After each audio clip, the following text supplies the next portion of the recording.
The rain came down like needles, not the soft, forgiving rain of summer that rolls off your hat brim and makes the wildflowers open.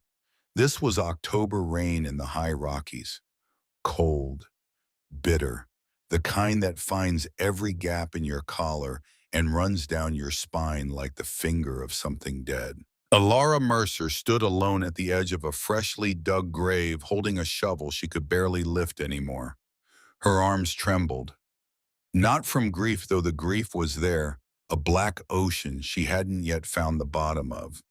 Her arms trembled because she had been digging for 6 hours straight into the frozen Colorado earth, and her body had simply run out of everything it had to give. Nobody came to help. In a town like Coldwater Ridge, where 47 souls clung to existence, in the shadow of the Continental Divide, you would think a widow burying her husband would draw at least a few neighbors. A hat removed, a hand on the shoulder, a casserole left on the porch. But the name on the headstone was Mercer. And in Coldwater Ridge, the Mercer family owned more than timber, rights, and grazing land. They owned silence. They owned fear. And every man and woman in that muddy little logging town understood, with the clarity that comes from living close to powerful people, that standing beside Alara Mercer's grief meant standing against Harlan Mercer's ambition. So they stayed home. They pulled their curtains. They pretended they didn't hear the rhythmic, exhausted thud of a shovel striking half-frozen clay over and over, echoing through the valley like a slow and terrible heartbeat. Alara didn't blame them. She didn't have the energy for blame. She barely had the energy to stand. The grave was finished, not neat, not squared off the way a proper gravedigger would have done it, but deep enough to keep the coyotes from digging him up when the ground softened in spring. That was all she could manage, and it would have to be enough. She looked down at the plain pine coffin resting at the bottom of the hole. She had built it herself, too, 3 days ago in the small wood shop behind their cabin. She had used the good boards, the ones Colton had set aside for a bookshelf he was going to build her for Christmas. He had been so proud of those boards. Sugar pine, straight-grained, sanded, smooth as glass. He would have hated seeing them nailed into a box. But she didn't have money for a proper coffin, and she wasn't going to let strangers handle him. Not after what the mountain had done to his body. Colton James Mercer, 34 years old, 6'1" with hands like saddle leather and a laugh that could fill a room the way sunlight fills a window.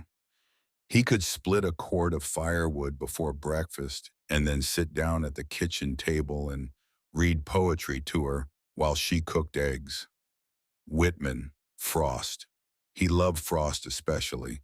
Something about the woods and the snow and the quiet spaces between the trees spoke to whatever it was that lived deep inside him. He had died 4 days ago on the North Ridge. A widowmaker. That was what loggers called them.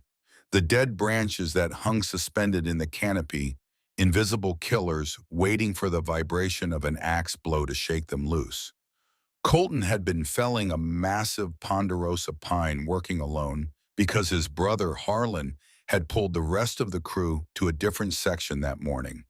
No partner, no spotter, no one to shout a warning when 60 pounds of dead Douglas fir detached from the canopy 80 feet above his head and came down like a javelin from God. They told Alara it was instant. The foreman, a quiet Norwegian named Ekberg, had come to the cabin with his hat in his hands and mud on his boots and said that Colton wouldn't have felt a thing. She knew Ekberg was lying. She could see it in the way his eyes wouldn't hold hers. But she thanked him for the lie because it was the kindest thing anyone had offered her in 4 days. And she folded it up and put it away in the place where she kept all the things that were too heavy to carry, but too important to set down. Now she stood at the grave, the rain pooling in the brim of her wool hat, and she tried to pray. The words wouldn't come. Not because she had lost her faith. She hadn't, not yet.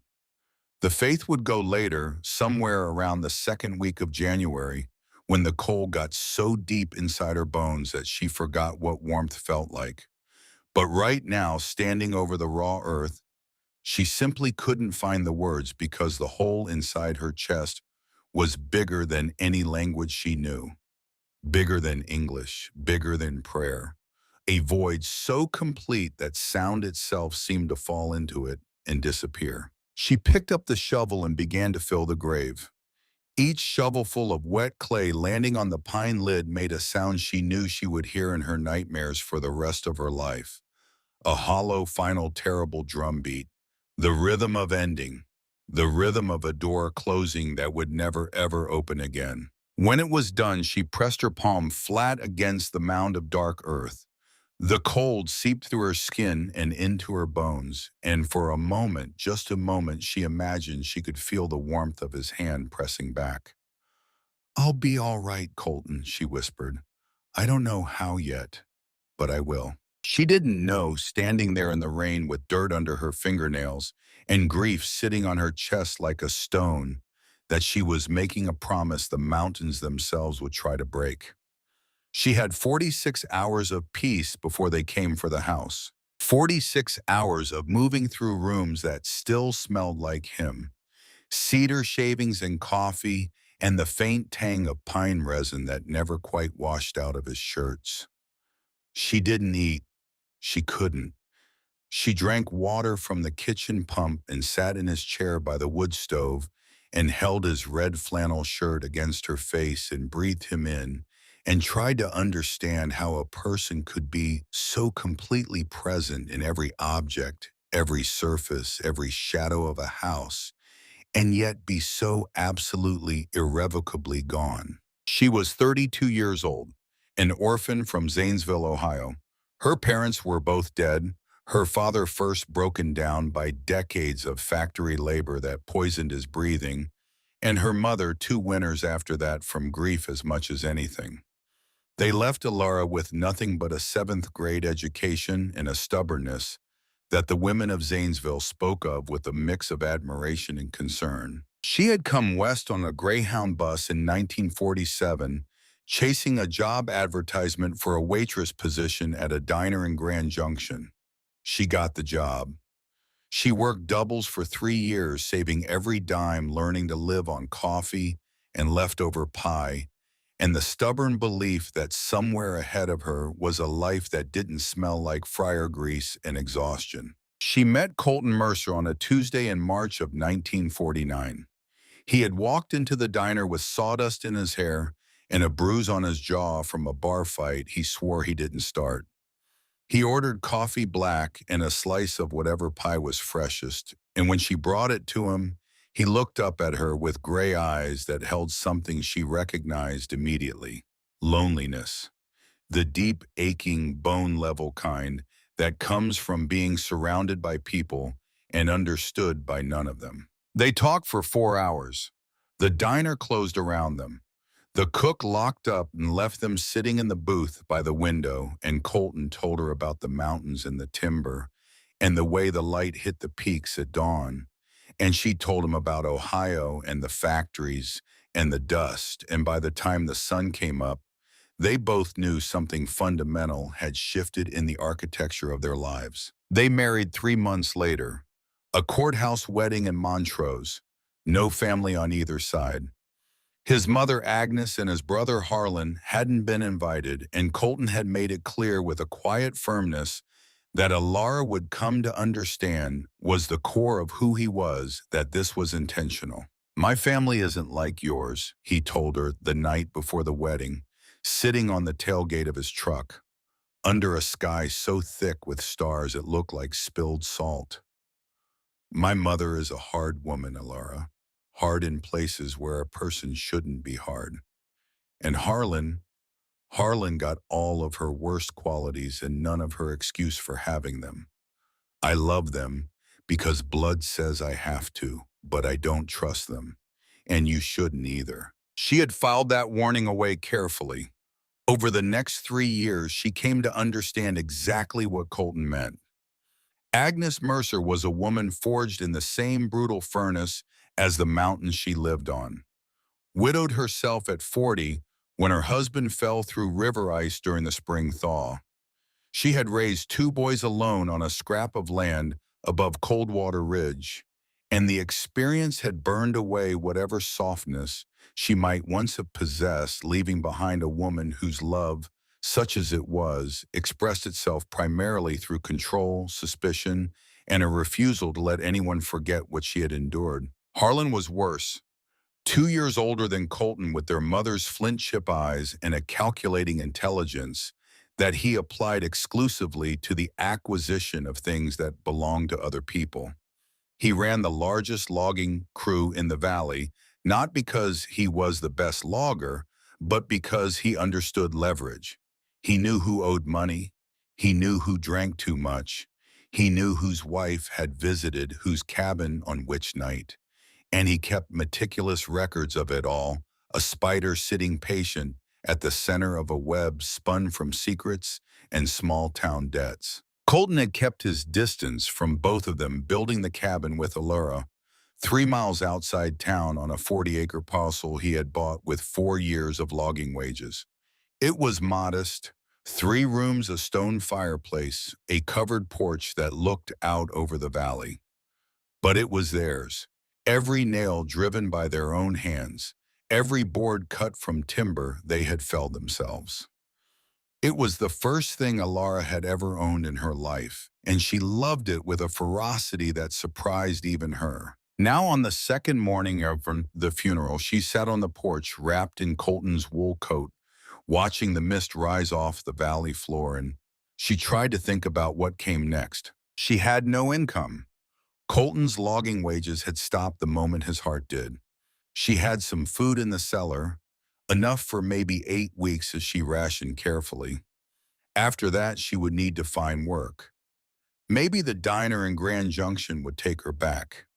But Grand Junction was 100 miles away through mountain passes that would close in weeks when the snow came. She was calculating distances and counting jars of preserved tomatoes when she heard the sound that would divide her life into before and after. The grinding, rattling clatter of Harlan Mercer's rusted Ford pickup truck climbing the dirt road toward her cabin. Her body reacted before her mind did. A cold tightness seized the base of her throat, the same instinctive constriction a deer feels when it catches the scent of a mountain lion on the wind. She stood up from the parched chair, Colton's coat pulling heavy across her thin shoulders, and watched the truck emerge from the tree line and rattle up the driveway, trailing a plume of brown dust. Harlan was driving.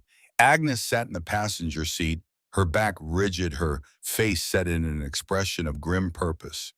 There was a third person in the truck bed, Sheriff Dale Perkins, sitting on an overturned crate with his hat pulled low, a man who looked like he would rather be anywhere else on earth, but who lacked the backbone to refuse whatever Harlan had asked of him. Alara's stomach dropped. She didn't yet know why they were here, but every instinct she possessed, every hard-won lesson from a life spent navigating the cruelties of indifferent people, told her that what was coming through her front gate was not a condolence visit. Harlan shut off the engine and stepped out. He didn't remove his hat. He didn't offer a word of sympathy. He looked at the cabin the way a man looks at a horse he's about to buy at auction, assessing its value with eyes that had no room in them for sentiment. Agnes descended from the passenger side with the careful, deliberate movements of a woman who was accustomed to being watched and who understood that every gesture was a performance. She was 61 years old, thin as a fence rail, with white hair pulled back so tight it looked painful. Her hands were folded in front of her, and she wore a black dress that Alara recognized as the same one Agnes had worn to Colton's funeral. The same dress, but the face above it had changed. At the funeral, Agnes had managed a thin performance of maternal grief. Now there was no performance at all. There was only purpose. "Morning, Alara," Harlan said, climbing the porch steps. He was a big man, broader than Colton, but lacking his younger brother's easy grace. Where Colton moved through the world like water, Harlan moved like a blunt instrument, and he wore his size the way some men wear a badge, as a reminder that force was always an option.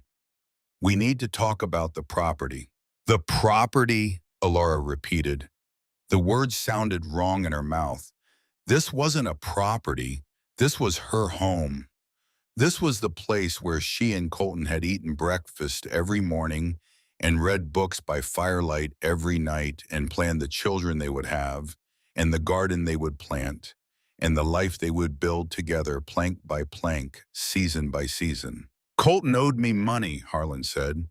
He reached into the inside pocket of his canvas jacket and produced a piece of paper yellowed and creased and handed it to her. Alara took it. Her hands were steady. She had learned a long time ago in the kitchens of the Zanesville foster homes that showing fear to a bully was the same as handing them a loaded weapon. The paper was a promissory note. It stated that Colton James Mercer owed Harlan David Mercer the sum of $3,000 accrued through gambling debts in Denver. As collateral, the note stated Colton had signed over the deed to the 40-acre property and the structures thereon. The date on the note was 2 months prior, August 1952. At the bottom was a signature, Colton J. Mercer. Alara stared at the signature for a long time. She knew Colton's handwriting the way she knew the sound of his voice. She had read his letters during the months before their wedding letters, written in a careful, slightly left-leaning script that he was self-conscious about because he was left-handed, and the nuns at his childhood school had tried to beat the left out of him. His T's crossed low. His M's had rounded peaks, almost gentle like soft hills. The signature on this paper crossed its T, high and sharp. The M was angular and aggressive. It was a forgery, a competent one good enough to fool someone who didn't know Colton's hand. But Alara knew. She knew the way she knew north from south, bone deep and unshakable. Colton didn't gamble, she said, her voice flat and controlled. He never went to Denver this year, not once. This signature is a forgery, Harlan, and you know it. Something flickered behind Harlan's eyes. Not guilt. Harlan Mercer did not experience guilt the way most people did, as an internal signal that behavior had crossed a moral line. What flickered was irritation, the annoyance of a man who had expected this to be easier. Sheriff Perkins, don't think so, Harlan said, nodding toward the truck where Perkins sat in the bed, studying his own boots with intense concentration. He's reviewed the document and filed the transfer of deed this morning at the county office, legal and binding. Sheriff Perkins is a drunk and a cheat, and he plays poker at your table every Thursday night, Alara said. The words came out before she could stop them, propelled by a fury so hot and sudden it startled even her. Everyone in this valley knows it. Harlan's face hardened.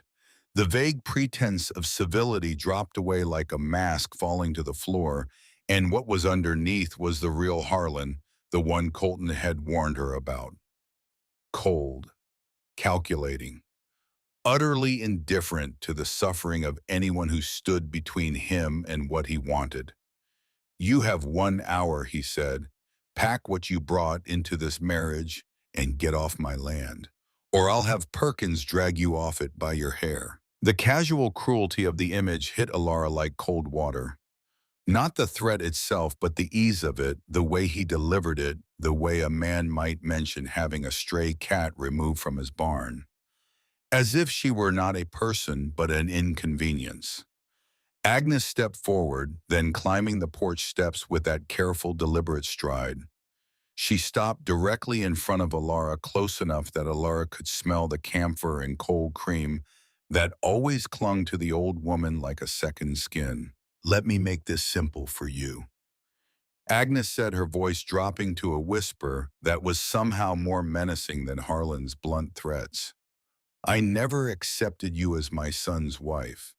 You are an orphan, a waitress, a nobody from nowhere. You walked into this family with nothing, and you will walk out of it with nothing. 1 hour. Take your clothes and your orphan pride and go." The words landed like stones dropped into still water, each one sending ripples of pain through Alara's chest. Not because they were clever or true, but because they were delivered with such complete practice contempt that Alara understood with sickening clarity that Agnes had been waiting to say them for 3 years. That every polite Sunday dinner, every stiff holiday greeting, every thin smile at every family gathering had been a mask over this. This was the real Agnes. This was what had been living behind those flint chip eyes all along. "Please," Alara said, her voice breaking on the single syllable. "Agnes, please. Winter is coming. I have nowhere to go. Let me stay until the spring thaw. I'll work. I'll pay rent. I'll sleep in the woodshed if that's what it takes." "1 hour," Agnes repeated and turned her back. Alara stood on the porch and watched them return to the truck. Harlan leaned against the hood, checking his pocket watch with theatrical patience. Agnes sat in the cab with her hands folded, staring straight ahead through the windshield at nothing. Perkins climbed down from the truck bed and positioned himself near the driveway, his hand resting on the butt of his holstered revolver, his eyes still fixed on the ground. They were going to wait. They were going to stand there and watch her pack her life into whatever she could carry and walk away from everything she had ever built. And in that moment, standing on the porch of the home she had hammered together with her own hands, Elara understood something that changed the chemical composition of her grief. It didn't soften or dissolve the pain. It transformed it, hardened it, turned it from a dark, drowning ocean into something dense and bright and blisteringly hot. This was not an eviction. This was an execution. They were sending her into the wilderness in late October with nothing. The nearest town with a bus station was 50 miles away through mountain passes that would be impassable within weeks. She had no money for a room, no family to wire for help, no car. They expected her to die. They were counting on it. Elara walked inside. She closed the door behind her and leaned her forehead against the rough pine surface and counted to 10. Her breath was ragged. Her heartbeat was a war drum in her ears. She wanted to scream. She wanted to put her fist through the window. She wanted to take Colton's rifle down from the rack above the fireplace and walk back out onto that porch and show Harlan Mercer exactly what a nobody orphan from Zanesville, Ohio was capable of. Instead, she opened her eyes. She straightened her spine. She wiped her face with the back of her hand, and she began to think. Not about justice, not about fairness, not about the forged signature or the crooked sheriff or the old woman with eyes like chips of flint. Those things were real and they mattered, but they couldn't help her right now. She thought about survival. She had 60 minutes, maybe less if Harlan's patience ran short. She needed to choose with perfect precision the items that would keep her alive long enough to figure out everything else. Elara pulled Colton's heavy canvas rucksack from the closet. She grabbed her old wooden garden cart from behind the cabin, the one with the wobbly left wheel that she used for hauling vegetables from the plot. She dragged it to the front steps. Then she moved through the house like a woman possessed, making decisions at a speed that would have astonished anyone watching, not realizing that every choice she made was informed by 3 years of listening to Colton talk about the mountains. 3 years of lessons she hadn't known she was learning until this exact moment when they became the only thing standing between her and a frozen death. She took the Winchester 30-30 rifle from above the mantel. She took 3 boxes of ammunition from the drawer below. She wrapped the rifle in an oilcloth and laid it in the cart. She took the cast-iron Dutch oven. Heavy. God, it was heavy. But cast iron meant she could cook over an open fire and she couldn't afford to leave it behind. She took the hunting knife from Colton's belt, still hanging on the hook by the door where he had left it 4 days ago. She took his double-bitted felling axe, the good one, with the hickory handle he had shaped himself. She took the cross-cut saw. 2 wool blankets from the bed, the heaviest ones. She pressed her face into them for just a second and breathed in the scent of him that still clung to the fiber cedar and pine resin, and the faint warm smell of his skin, and then she folded them tight and strapped them to the top of the rucksack. Her thickest winter coat. A pair of Colton's leather work boots, 2 sizes too big, but she could stuff them with rags to make them fit. Wool socks, long underwear, everything warm, nothing pretty. From the pantry she moved fast. A 50-pound sack of flour, a tin of salt, a jar of matches, 3 pounds of dried beans. She wanted to take more. The shelves were lined with preserved tomatoes and pickled beets and jars of apple butter. She had put up in September rows and rows of glass jars glowing like jewels in the dim pantry light, each one representing hours of work, an entire summer of labor stored up against the winter ahead. She couldn't carry them all. The weight would be impossible on the mountain trail. She grabbed 4 jars of preserved tomatoes and wedged them between the blankets. In the final minutes, as she made one last pass through the house, her eyes fell on a small, leather-bound notebook sitting on Colton's nightstand. His field journal. She had seen him write in it at night, sometimes sitting by the lamp, his pencil moving in small, careful strokes. She had never read it. It was his private space, and she respected it. Now she grabbed it and shoved it inside her coat against her chest where her body heat would keep it dry. She didn't take the wedding quilt. She didn't take the good china. She didn't take the framed photograph of them on their wedding day standing outside the Montrose courthouse, squinting into the June sun with the awkward, radiant joy of 2 people who could not quite believe their luck. She would think about that photograph later, in the darkest hours, in the deepest cold. She would close her eyes and reconstruct it from memory pixel by pixel the way a prisoner reconstructs the layout of his childhood home. But right now it was glass and paper and sentiment weighed too much for the road ahead. She walked out the front door, pulling the cart behind her, the rucksack biting into her thin shoulders. The axle squealed. The wobbly wheel caught on the porch step, and she had to jerk it free, and the motion sent a jar of tomatoes tumbling off the cart and shattering on the ground. Red pulp and glass spread across the boards like a wound. She didn't stop to clean it up. Harlan stood at the bottom of the steps, his hand resting casually on the grip of his holstered revolver. He watched her descend with the expression of a man watching a stray dog wander off after being chased from a yard. "Don't let me catch you on the lower valley trails," he said as she passed. His voice carried a warning that was also a promise. "Wolves are hungry this year." Alara didn't look at him. She couldn't afford to.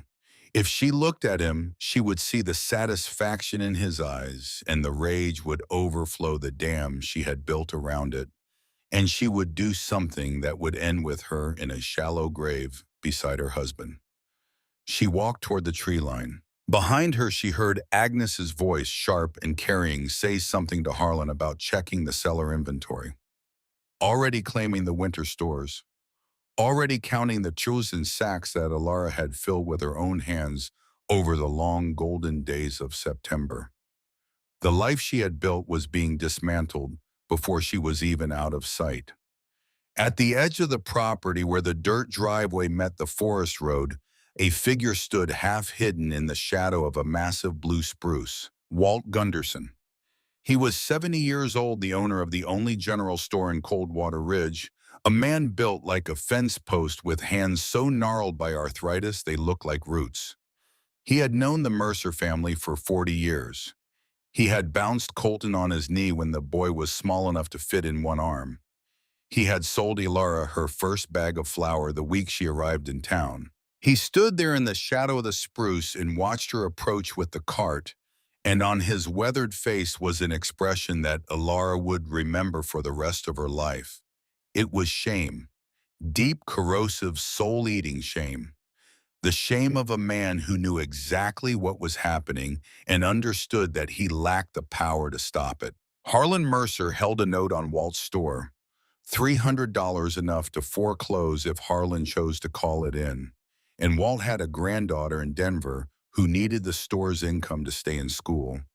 The calculus was brutal and simple and left no room for heroism. He couldn't help her. They both knew it. But as Alara drew level with him, Walt reached out and pressed something into her hand. She looked down. It was a small bundle wrapped in brown paper. Inside were two thick tallow candles and a compass. Their eyes met. His were wet. Hers were dry. She had used up her tears. "Due north up the ridge," Walt said, his voice barely above a whisper.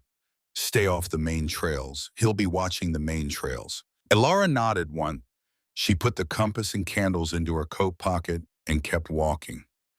She did not look back at the cabin. She did not look back at the thin curl of smoke rising from the chimney where Agnes was already lighting a fire in the wood stove.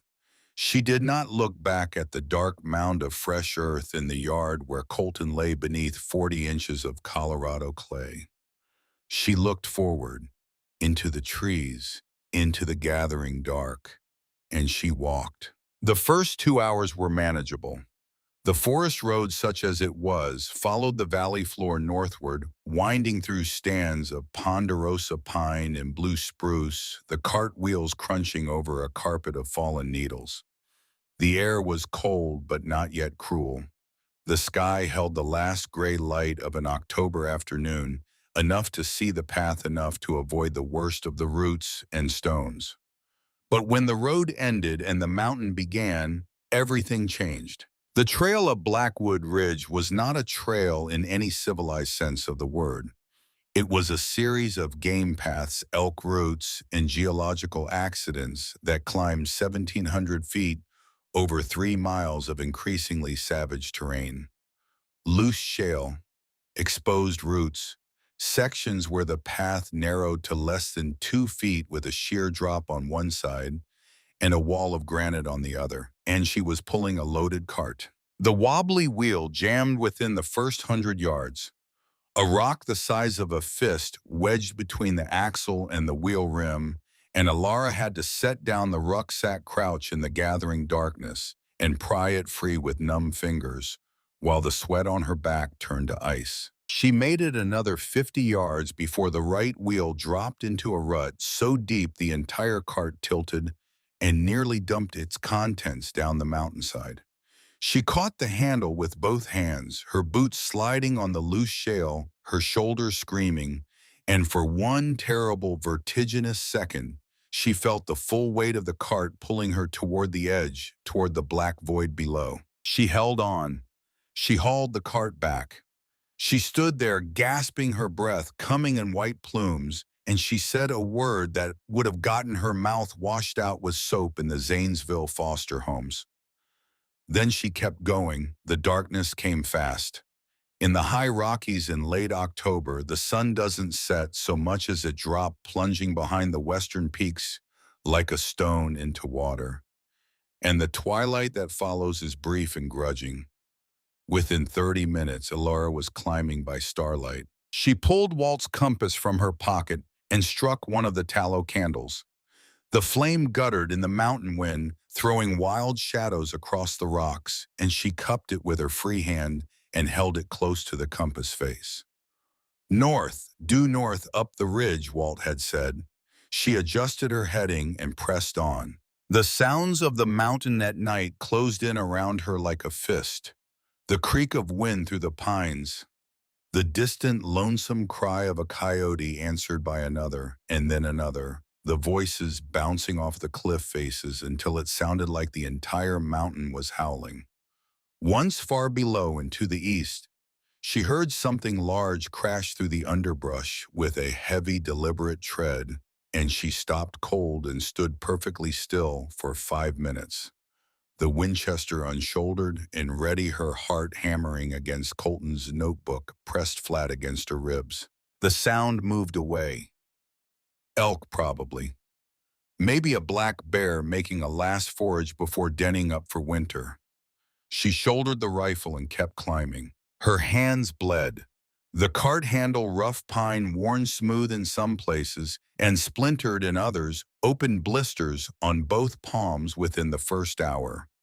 By the second hour, the blisters had burst, and the raw skin beneath was weeping and stinging, and she wrapped her hands in strips torn from the hem of her petticoat and kept pulling because stopping meant dying, and she was not going to die. Not tonight, not for Harlan, not for Agnes, not for this mountain. It was approaching midnight when she recognized the rock formation, a massive outcropping of pale limestone jutting from the ridge like the prow of a ship, its surface scarred with horizontal striations that looked in the starlight like the ribs of some enormous prehistoric beast. Colton had pointed it out to her 2 years ago on a warm June afternoon when they had hiked up the ridge together for their first wedding anniversary. "See that formation," he had said, standing on a ledge with his arm around her shoulders. The whole valley spread out below them like a green and golden quilt. The old-timers call it the Devil's Throat. There's a cave behind it. Limestone. Dry inside, even in the rain. The entrance is tight, but once you get through, it opens up into a chamber big enough to park a truck in. "Why would I ever need to know that?" Alara had asked, laughing. Colton hadn't laughed. He had looked at her with an expression she couldn't quite read, something between tenderness and a strange private sadness. "Because this mountain is beautiful, Alara, but it's not kind. And if everything ever went sideways, if things ever got so bad you had nowhere else to turn, you could come here. There's a natural chimney, a fissure in the dome that goes all the way to the surface. You could build a fire in there, and the smoke would draft out clean. You could survive a winter in that cave if you had to."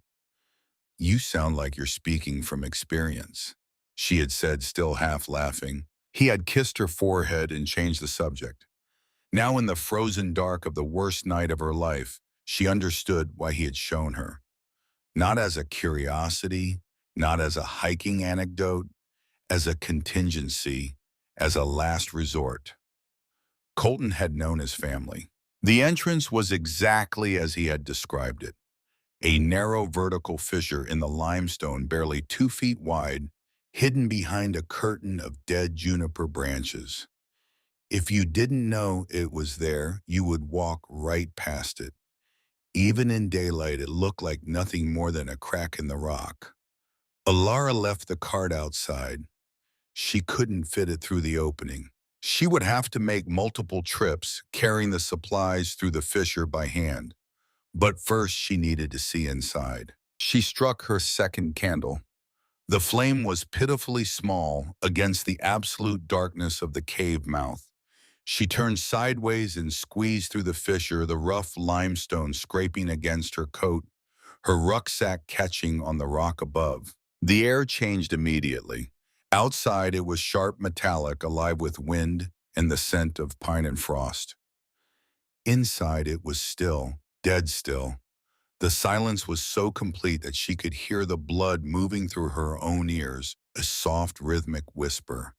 And then she heard it, the sound that told her she would live. Drip, drip, drip. Water, a small underground spring somewhere in the back of the cavern, seeping through the limestone and collecting in a natural basin. Fresh water, clean water. Water that wouldn't freeze solid because the cave's ambient temperature, while cold, hovered just above freezing year-round, insulated by the mass of the mountain itself. She held the candle high and moved deeper. The fissure opened into a chamber that made her breath catch. It was enormous. The ceiling arched up 30 feet or more, a natural cathedral dome of pale water-carved limestone. The walls were smooth and dry, and the floor was hard-packed earth and stone level enough to walk on comfortably. And there, high in the dome, exactly where Colton had described it, was the chimney. A narrow vertical crack in the stone no wider than a man's arm running all the way up through the rock to the surface. She could see it because a faint, almost imperceptible draft of cold air was flowing down through it, carrying with it the scent of pine needles and snow. She could build a fire here. The smoke would rise through the chimney and disperse into the atmosphere above the ridge. From below, it would be nearly invisible, especially in winter when the gray sky and the perpetual mist off the peaks would swallow any wisp of smoke before it traveled 100 feet. She had found her fortress, but as she swept the candle's light across the far wall of the chamber, something stopped her. There, carved into the limestone at chest height, were two letters and a number. CM 1949. Colton Mercer, 1949. 3 years before she met him. Alara stared at the inscription, the candle trembling in her hand, and the cave seemed to contract around her, the shadows pressing closer. Below the carving, on a natural stone ledge, were the remnants of a previous occupation. A rusted tin bucket with a hole in the bottom. Two empty cans of pork and beans, their labels long faded. A moth-eaten wool blanket folded into a square, and wedged into a crack in the wall, a pencil stub worn down to 3 inches. Colton had lived here. Before her, before the cabin, before the marriage, before everything. He had lived alone in this cave on this mountain in 1949, and he had never told her why. She sank down onto the stone floor and pressed her back against the cold wall beneath his initials. The candle flickered between her cupped hands. The underground spring dripped its steady, ancient rhythm in the darkness. She didn't cry. She was beyond tears. She was in a place past grief and past fear and past exhaustion, a place where the body keeps moving and the mind keeps working, not because of hope or determination, but because the alternative is simply unacceptable. She opened the leather notebook she had pressed against her chest. In the guttering candlelight, she read the first page in Colton's careful, left-leaning script. August 1949. First night in the cave. Cannot go back to town. Cannot face what I've become. The mountain doesn't judge. The mountain doesn't ask questions. The mountain just is. She closed the notebook. She would read more later. There would be time. There would be long, dark nights with nothing but firelight and stone walls and the slow, relentless passage of winter. And she would read every page. She would come to know the Colton who existed before her, the Colton who had retreated to this cave in 1949 for reasons she didn't yet understand, and that knowledge would become its own kind of fuel, its own kind of fire. But right now she had work to do. She stood up. She walked back through the fissure to the cart waiting outside in the starlight. She picked up the 50-pound sack of flour and carried it inside. Then the ammunition. Then the Dutch oven. Then the axe, the saw, the knife, the blankets, the coat, the boots, the beans, the salt, the matches, the drawers of tomatoes. Trip after trip, her arms shook. Her hands bled through the petticoat wrappings. The fissure scraped skin from her shoulders and hips every time she squeezed through. By the time she had emptied the cart, the stars were beginning to fade in the east, and the first gray light of dawn was seeping over the ridgeline.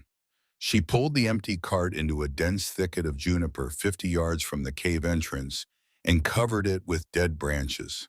Then she gathered armfuls of pine boughs and arranged them across the fissure, concealing it from casual view. She went inside. She built a fire. Not a large one, not yet. She didn't have enough wood for a large fire, and she didn't want the smoke to be visible in the dawn light. A small fire. Enough to take the edge off the killing cold. Enough to boil water from the spring and make a cup of bitter pine needle tea. She sat beside the fire wrapped in both wool blankets.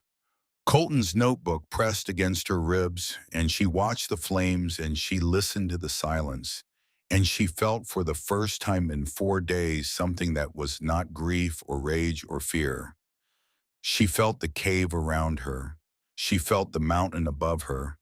She felt the weight and the age and the indifferent, ancient power of stone that had been here for 1 million years before her and would be here for 1 million years after. And she felt small, terribly, wonderfully small, small enough that her suffering, as enormous as it seemed to her, was nothing to this mountain. A flicker, a passing shadow. The mountain didn't care about Harlan's greed or Agnes's cruelty or the forged signature or the crooked sheriff. The mountain didn't care about her grief or her fury or her desperate, stubborn refusal to die. The mountain simply was. And if she wanted to survive on it, she would have to become something equally simple, something stripped of everything unnecessary. Something reduced to its most essential elements, the way fire reduces wood to heat and light and ash. Alara finished her tea. She set down the cup. She stood up, and she became a machine. For 14 days, she worked with a ferocity and a focus that bordered on the inhuman. She rose before dawn when the inside of the cave was so cold that her breath hung in the air like tiny ghosts, and she worked until full dark when her body simply refused to take another step.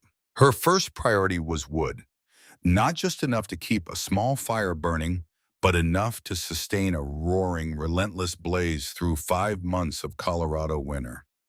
She took Colton's axe and ventured into the dense forest of pine and birch that blanketed the slopes around the ridge. She had never felled a tree in her life. Colton had taught her the basics once on a Saturday afternoon when she had watched him drop a dead spruce behind the cabin and asked to trim. He had shown her the stance, the grip, the angle of the cut. He had watched her swing 3 times and nodded and said she had good instincts, but needed to let the axe do the work instead of muscling it. Now she let the axe do the work. She targeted standing dead timber trees killed by bark beetles or drought or lightning, their wood dry and seasoned and ready to burn. She notched them with careful measured cuts and brought them down, one by one, the crash of each falling tree echoing across the ridge like a rifle shot. Then came the real labor, dragging the logs back to the cave. She would hook one end of a log over her shoulder, letting the other end drag behind her on the ground, and she would lean into the weight and walk. Step by agonizing step. She hauled 6 logs the first day, 8 the second. By the 5th day, she could manage 10, and her hands, which had blistered and bled and blistered again, had begun to form the thick yellow calluses that mark the hands of people who work wood for a living. She used the cross-cut saw to buck the logs into manageable lengths, a 2-person tool used by 1 person, which meant she had to brace one end of the log against a rock outcropping and work the saw back and forth from a single side, a grueling, back-breaking technique that left her gasping for air in the thin mountain altitude. But slowly, magnificently, a wall of wood began to grow inside the cave. She stacked it with the care and precision of a mason laying stone. The wall rose along the inside of the cave entrance, 6 feet high and 10 feet deep, a massive barricade of fuel that served double duty.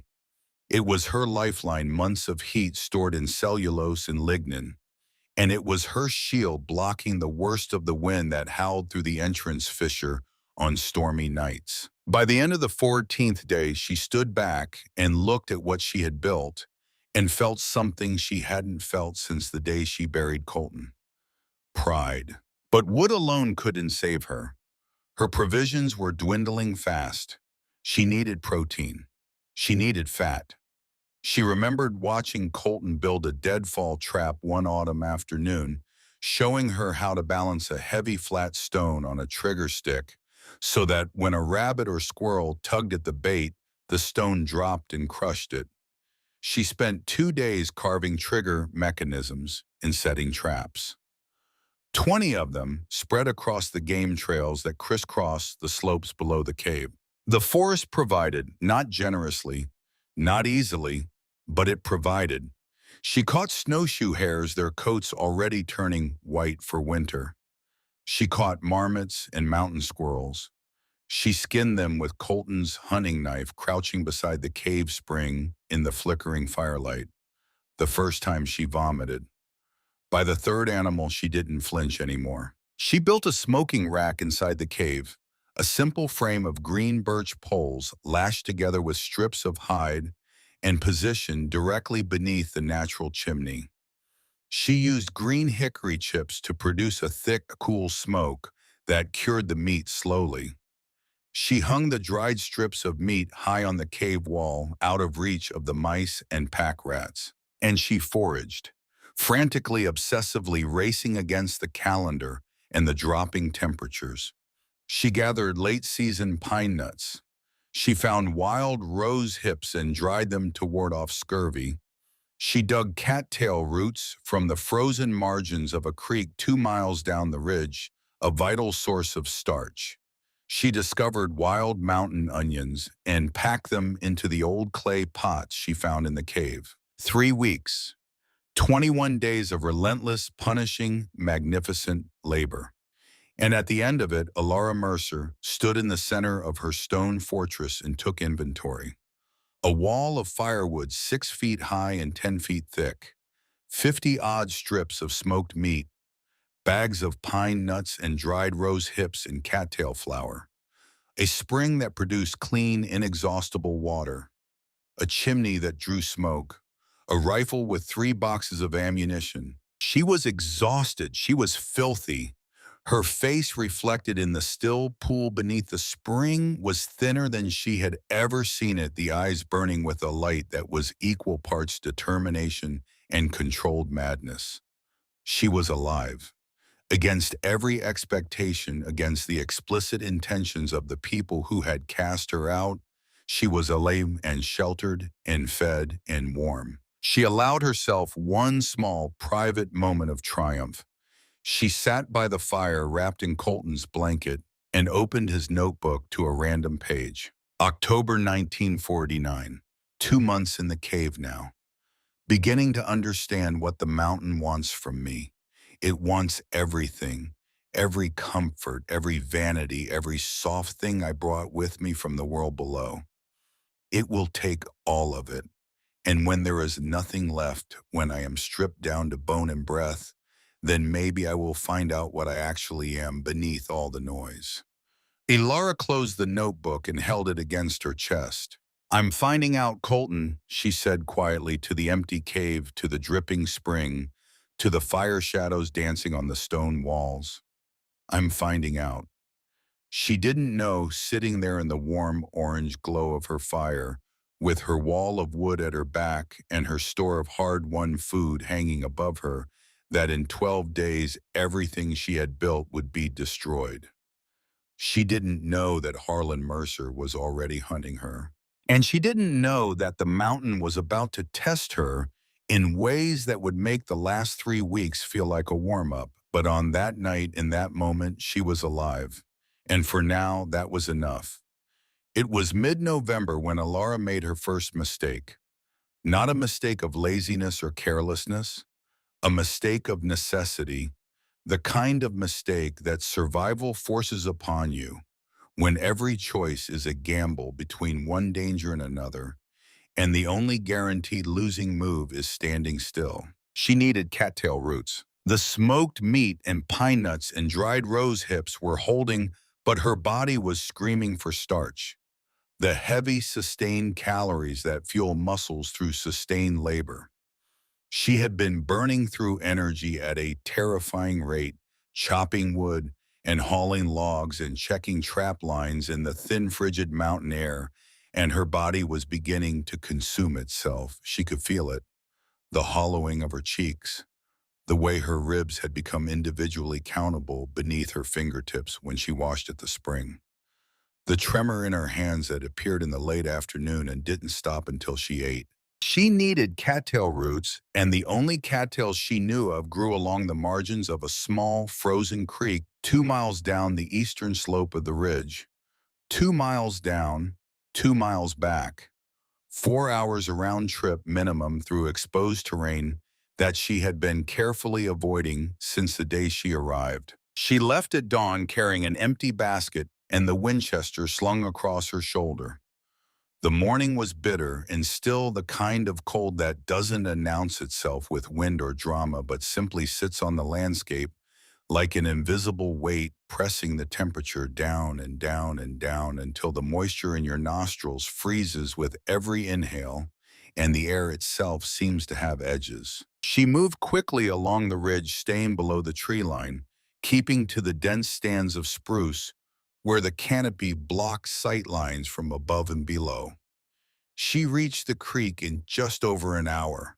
The margins were frozen solid, but beneath the ice, the cattail roots were thick and starchy and plentiful.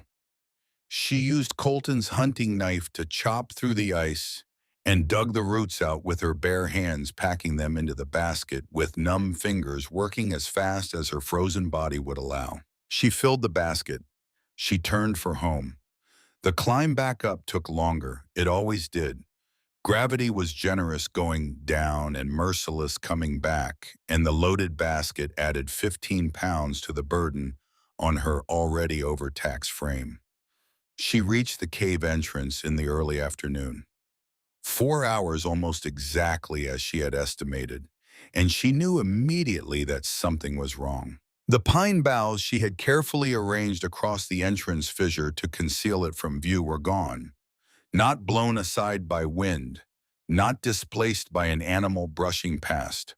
They had been torn away, ripped down and thrown aside with a violence that spoke of hands, human hands fueled by deliberate intent. Elara dropped the basket. The cattail roots spilled across the frozen ground.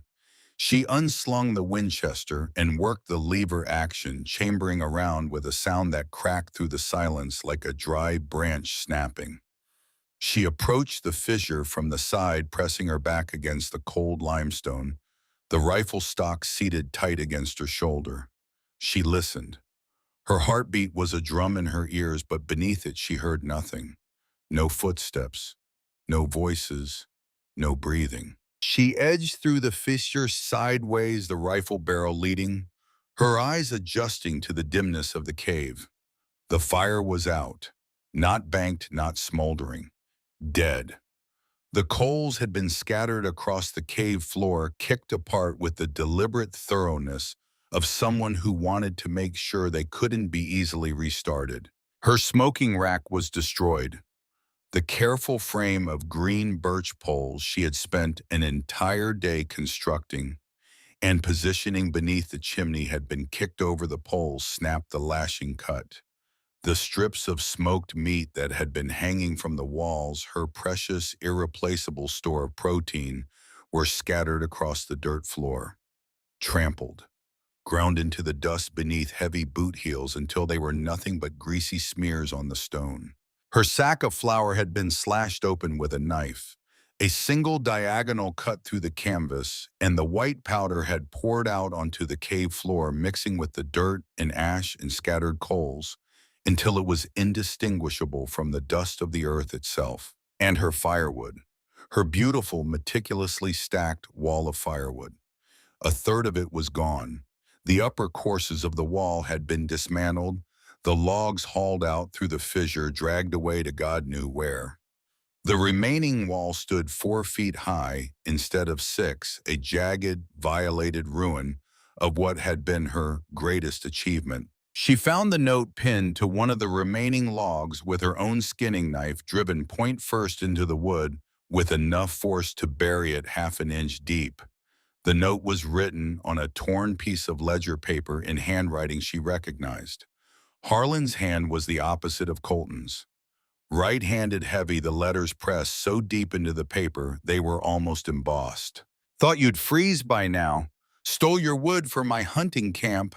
Sheriff Perkins says hello. Enjoy the winter widow. Alara read it twice, then she looked at the floor. Boot prints. 2 sets. The first was large, heavy, the deep-treaded sole of a logger's work boot. Harlan. The second set was smaller, narrower, The smooth-soled print of a woman's town shoe impractical on a mountain trail, which meant the person wearing them had come prepared to destroy, but not to walk far. Agnes had climbed the mountain with her son, not because she was needed for the physical work, but because she wanted to see it. She wanted to stand inside the cave where her daughter-in-law was fighting to survive and witness firsthand the destruction of that survival. The sound that came out of Alara Mercer was not a scream in any conventional sense. It was something older and rawer and more terrible than a scream.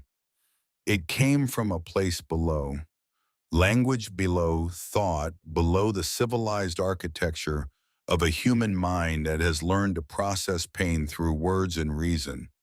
It was a howl, a primal, gut-torn, full-throated howl of fury and anguish that erupted from her diaphragm and filled the stone chamber and bounced off the limestone walls and came back to her, multiplied a chorus of grief as if the mountain itself were screaming with her. She fell to her knees beside the slashed flour sack.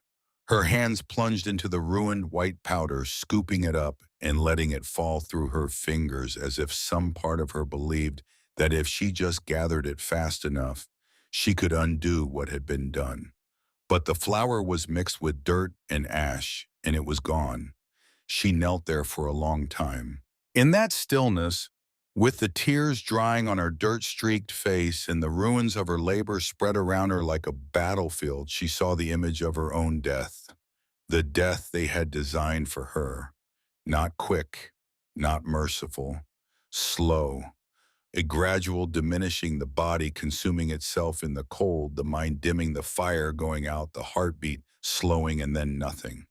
A skeleton in a cave, found in spring maybe, found in 10 years maybe, found never.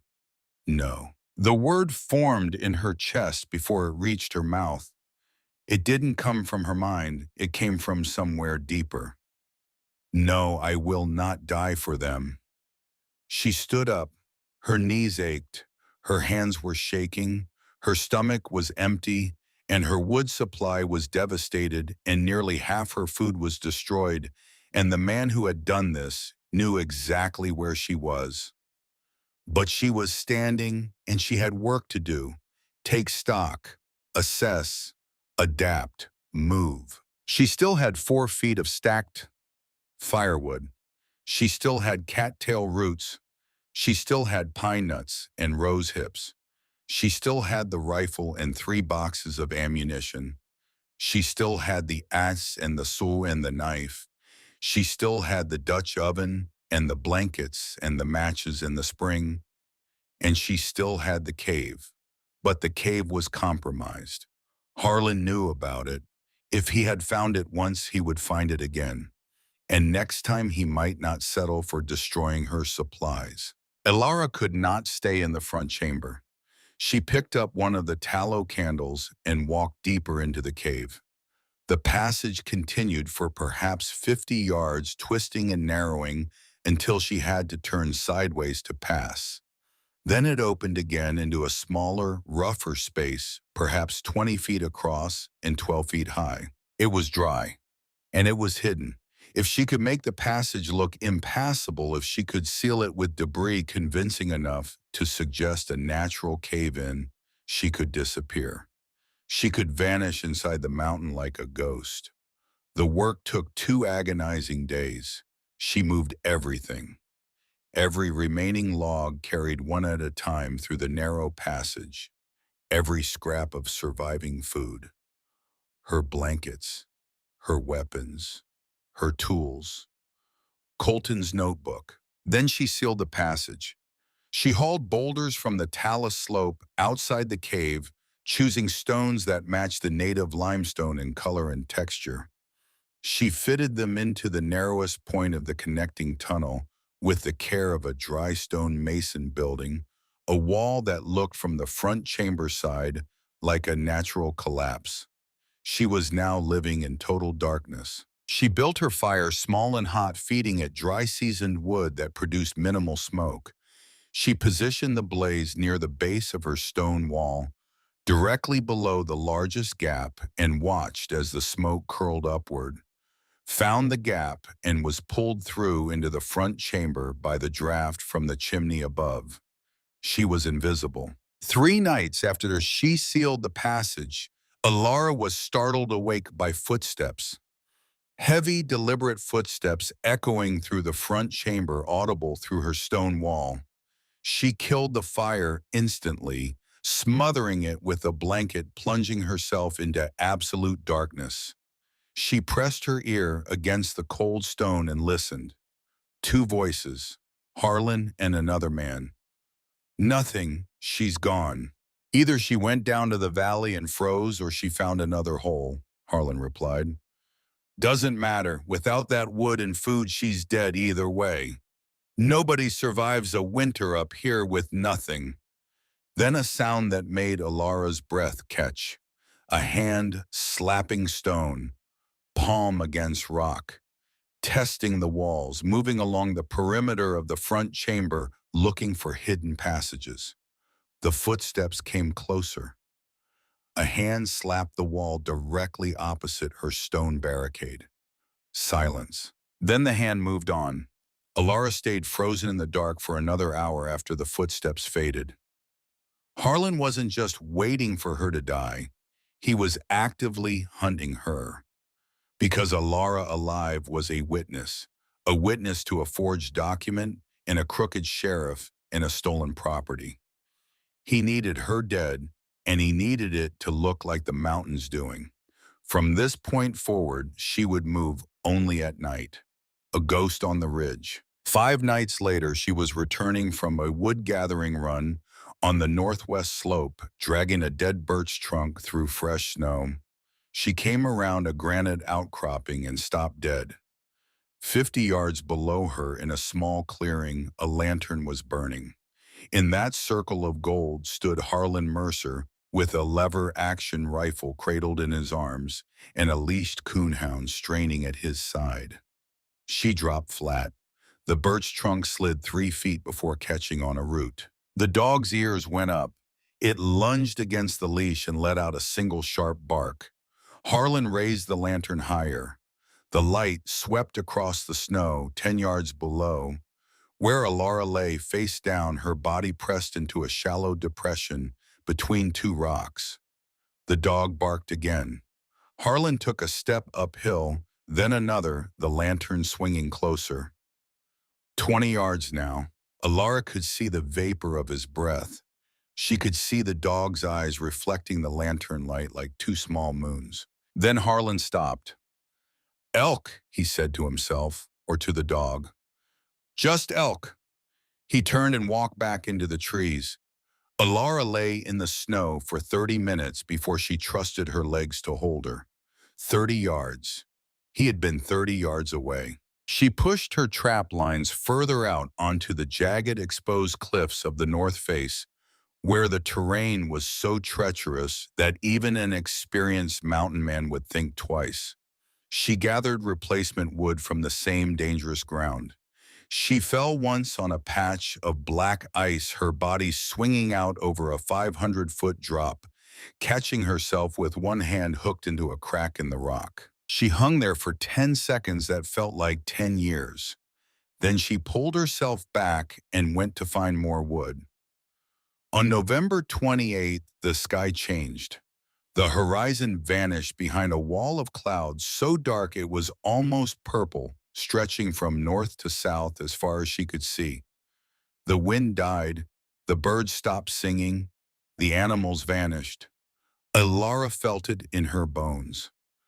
A deep ancestral dread coded into the human body by 100,000 years of watching storms approach. She ran. She sealed herself inside and built her fire up to a full roaring blaze. The Great Blizzard of 1952 hit Coldwater Ridge at approximately 9 in the evening, with the sound of the mountain being torn apart.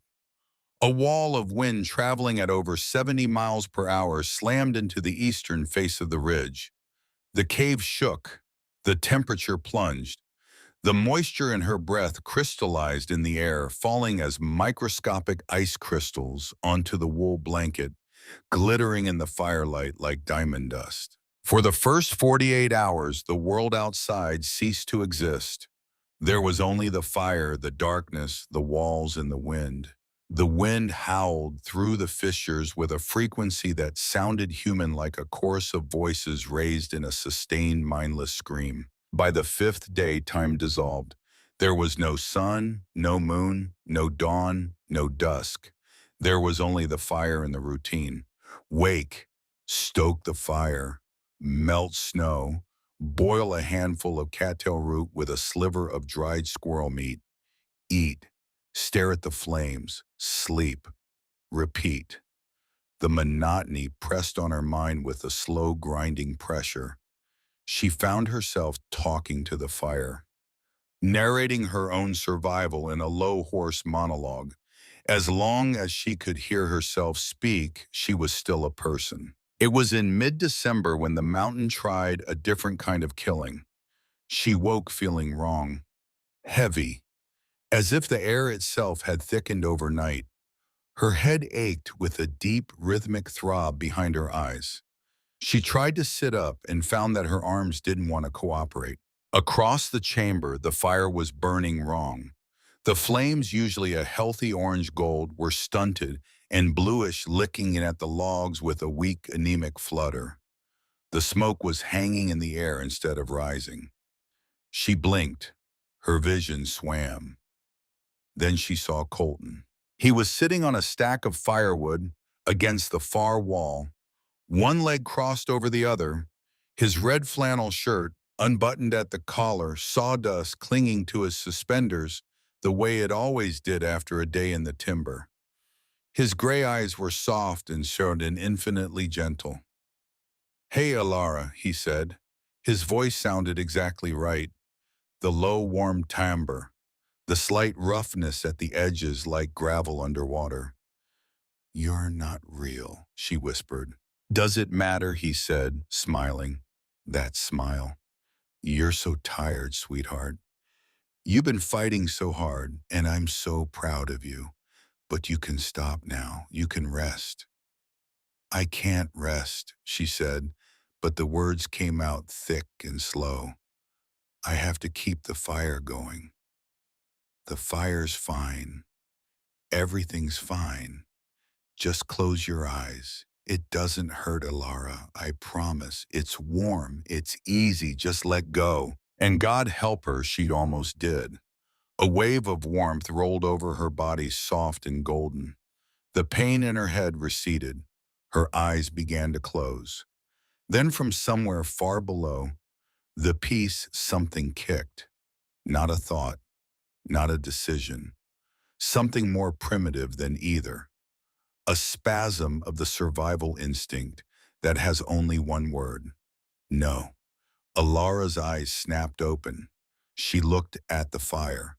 Blue flames, weak draft. Smoke hanging instead of rising. Carbon monoxide. The blizzard had dumped so much snow that it had capped the natural chimney. The exhaust from her fire was backing up and pooling in her chamber, displacing the oxygen, replacing breathable air with an invisible poison that killed not with pain, but with comfort, with the gentle hallucination of the person you missed most telling you to sleep.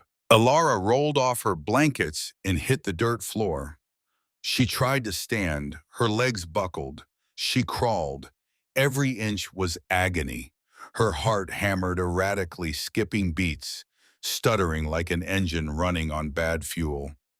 "Lie down, Alara," Colton's voice said from behind her. Closer now. "You're hurting yourself." She kept crawling. Her fingers found the axe handle. She gripped it, used it as a crutch to force herself to her knees, then to her feet, swaying, her vision reduced to a narrow tunnel. She swung the axe at the barricade wall. The iron head struck limestone, and the impact jarred through her arms. She swung again, each blow weaker than the last. "Stop," Colton whispered. He was right behind her.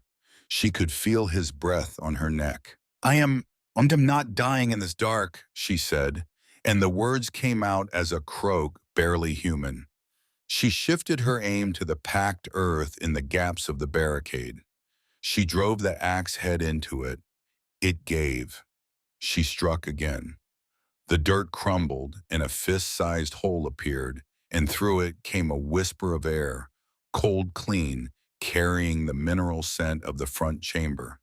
She dropped to her knees and pressed her face to the hole and breathed.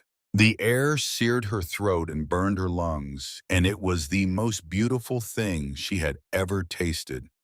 She widened the hole with her hands, then collapsed on the cave floor with her face in the draft, shivering violently, and breathed and breathed and breathed. The phantom of Colton faded slowly like a dream dissolving. The fire behind her guttered and died. The temperature plummeted. Working in the dark, operating purely by touch, she found her jar of matches. It took 7 agonizing attempts before a match caught and held. She fed it pine needles, then twigs, then small sticks, coaxing the flame back to life. Then she took the long birch pole, pushed it through the barricade hole, crossed the front chamber, and rammed it upward into the chimney. Compacted snow cascaded down. After 3 violent thrusts, the draft was restored. She spent the rest of January in hypervigilance. She learned to read the smoke. If it lingered, she would take the birch pole and clear the chimney. Her supplies dwindled to terrifying levels. She was surviving on pine needle tea and the occasional small game she managed to trap. In the long evenings by the fire, she read Colton's notebook. She found the entry that explained everything on a night in late January. November 1949. Harlan came to see me in town last week. Drunk. Said he owed $4,000 to men in Denver. Gambling debts. Bad men. The kind who collect with a knife. He wanted me to sign over the logging rights to our father's land. I refused. He threatened me. The entry continued. Harlan is dangerous, not because he's strong, but because he's desperate. Desperate men make desperate choices, and Harlan's choices have a way of landing on other people. She understood now. The forged debt, the stolen property, the complicit sheriff. None of it was about her. It was about Harlan's own debts, his own desperate need for money. He hadn't stolen her home out of greed or cruelty alone. He had stolen it because he owed dangerous men, and the cabin was the only asset he could liquidate quickly enough to save his own skin. She was collateral damage in someone else's war. The knowledge gave her clarity, and in that clarity, burning quiet and steady, was something that might have been called hope, or might have been called vengeance, or might have been the understanding that the two are sometimes the same thing. The winter ground on. February came and went in a blur of cold and hunger. March arrived teasing with brief warm spells that melted the surface snow only to slam the door shut again with sudden cold snaps. But the days were getting longer. She was down to her last reserves. She knew with cold mathematical certainty that she could not survive another month in the cave. When the snow began to melt in earnest, she would have to descend, but she would not go back empty-handed. Late March came. The wind shifted. The temperature climbed. And deep inside the mountain, Laura Mercer felt the first warm draft of spring air flow through the gaps in her barricade wall and touch her face like a benediction. She closed her eyes. She breathed it in. Then she opened them and she began to dig her way out. It took her 2 days to reach the surface. Not because the distance was great.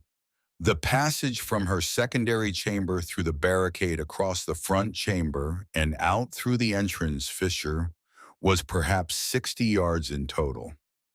Under normal conditions, a 3-minute walk. But conditions had not been normal for 5 months, and the woman attempting the journey bore almost no resemblance to the one who had sealed herself inside the mountain in late November. Alara Mercer weighed 97 pounds. She knew this not because she had a scale, but because she could count every rib with her fingertips because her hip bones jutted like shelf brackets beneath her skin. Because when she stood upright for the first time in weeks and tried to walk, her knees buckled, and she had to catch herself against the cave wall with hands that looked like they belonged to a woman twice her age. The flesh had been consumed. What remained was bone and tendon and sinew and will a body that had been stripped of everything non-essential by 5 months of cold and hunger and darkness. She dismantled the barricade stone by stone. Each boulder she had placed with such care and precision in November now had to be wrestled free and set aside, and the work that had taken 2 days going in took nearly as long, coming out because she had a fraction of the strength she had possessed then, and because every 10 minutes she had to stop and sit down and wait for the black spots in her vision to clear and the trembling in her arms to subside. The front chamber, when she finally broke through, was unrecognizable. Water ran freely down the walls, snowmelt seeping through every crack and fissure in the limestone. The floor was slick with mud and mineral residue. Her old fire pit was a shallow pool. Colton's initials on the far wall, CM 1949, glistened wetly in the dim light filtering through the entrance. She crossed the chamber and pressed her face to the narrow fissure that led to the outside world. The air that came through was different from the cave air in a way that made her chest ache. It smelled alive, wet earth and pine resin, and the sharp green, achingly beautiful scent of things beginning to grow after a long time underground. But between her and that air was a wall of compacted snow that filled the entrance fissure from floor to ceiling, packed solid by months of wind and freeze-thaw cycles, until it was closer to ice than snow. She chopped at it with the axe. The blade bit into the hard-packed surface and threw showers of ice crystals that stung her face and melted in her hair. She swung until her arms gave out, then she switched to the hunting knife, stabbing and gouging and scraping at the frozen barrier with a methodical, exhausted persistence that was less like digging and more like erosion. She slept twice during the excavation. Curling up on the wet floor of the front chamber, her blanket pulled over her head, too tired to crawl back to the secondary chamber, too close to the outside to retreat. The tunnel she was carving through the snow grew longer. 3 feet, 5 feet, 7. The snow changed character as she dug deeper, shifting from hard-packed ice to a softer, wetter consistency that gave way more easily under the knife. On the morning of the second day, the knife punched through the final layer and daylight flooded the tunnel. Alara dropped the knife. She pressed her face to the hole, and the light hit her eyes like a physical blow. After months in the perpetual dimness of the cave, lit only by firelight and the faint gray glow that filtered through the chimney fissure, direct sunlight was an assault. Her pupils dilated to their maximum by 5 months of darkness, contracted so violently that the pain brought tears streaming down her hollow cheeks. She squeezed her eyes shut and waited. Opened them a crack, closed them again. Open them wider, letting the light in by degrees, the way you lower yourself into water that is almost too cold to bear. The world she saw through that ragged hole in the snow was not the world she had left behind in November. The mountain had been remade. The familiar contours of the ridge, the rock outcroppings, the tree line, the game trails she had walked 100 times in the darkness, all of it was buried beneath a vast, glittering white desert. Snowdrifts rose 20 feet high in places, sculpted by the wind into fantastic shapes that bore no relation to the terrain beneath them. Trees that had been 40 feet tall in autumn now showed only their upper branches poking through the white surface like the fingers of drowning men. The sky above was a blue so intense it looked artificial, the blue of a world washed clean by 5 months of storm, and the sunlight bouncing off the snow was fierce and blinding and absolutely merciless. She widened the hole and pulled herself through, crawling out of the mountain on her hands and knees like something being born. She knelt on the snow surface and looked around. The silence was enormous. Not the silence of the cave, which was a close contained mineral silence. This was an open silence, vast and ringing, the silence of a landscape so large and so empty that sound itself seemed afraid to cross it. A red-tailed hawk circled high overhead, riding a thermal, its wings motionless, its shadow passing over the snow like a dark blessing. Alara turned and looked back at the mountain that had been her prison and her fortress and her crucible for 153 days. The entrance to the Devil's Throat was invisible from outside, buried under a snowbank so massive that the entire rock formation looked like nothing more than a smooth white hillside. No one standing on this slope would ever guess that beneath their feet was a labyrinth of stone chambers where a woman had fought the mountain to a standstill and won. She stood up. Her legs shook. She steadied herself with the axe handle and took her first step in open air since November. The snow held her weight for one step, two steps, then gave way on the third, and she plunged thigh deep into the pack. She couldn't travel like this. She retreated to the cave entrance and spent the rest of the day building snowshoes. She cut birch branches from the stunted trees that grew along the ridge, choosing the greenest, most flexible ones she could find, and bent them into rough oval frames, binding the joints with strips of rawhide. She cut from the remains of her last rabbit skin. For the webbing, she used thin strips of the same rawhide woven back and forth across the frame in a crude but functional lattice. They were ugly, lopsided. The left one was noticeably larger than the right, and the rawhide bindings creaked and stretched with every step. But they worked. They distributed her diminished weight across a wide enough surface that the snow crust held, and she could walk without sinking. She packed her rucksack. There was almost nothing left to pack. The blankets, the rifle, the ammunition, the axe, the knife.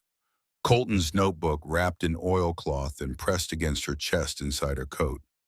The matches, the empty Dutch oven, which she considered leaving behind, but decided to keep because it was the last piece of the home she had shared with Colton, and she was not going to let the mountain have it. She lashed the snow shoes to her boots and set out at dawn, heading south and east, descending the ridge along a route she had plotted in her mind during the long, dark weeks of February and March, when planning the descent was the only form of hope available to her. The going was slow.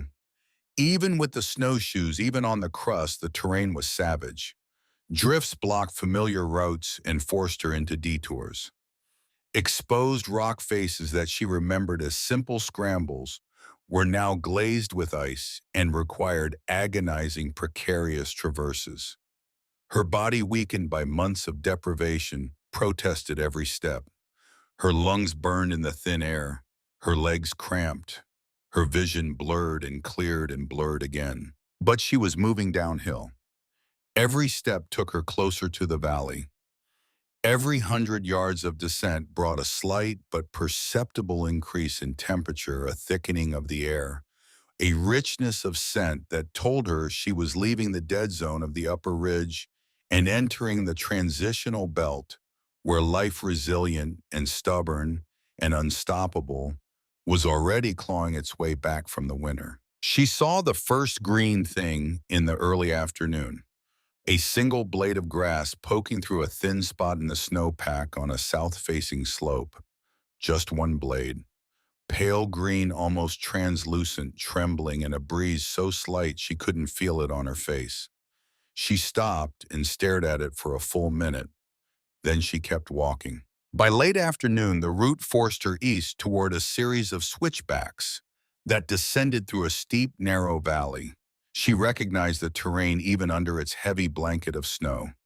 This was the eastern approach to Harlan's elk hunting camp, the seasonal camp he maintained on a broad shelf of land about 4 miles from the cave. The switchbacks were the only viable descent route on this side of the ridge.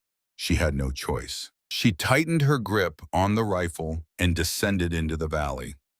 She smelled it before she saw it. Not the camp.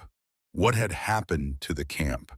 The smell of raw earth and broken pine, the unmistakable scent of a landscape that has been violently rearranged by forces beyond human control.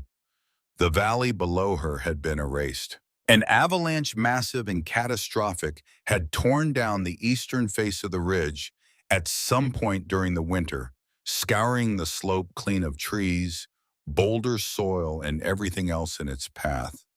The debris field was enormous, stretching a quarter-mile across the valley floor, a chaotic jumble of shattered timber, displaced rock, and compacted snow that looked like the aftermath of an explosion. Harlan's hunting camp had been directly in the path. She found the truck first.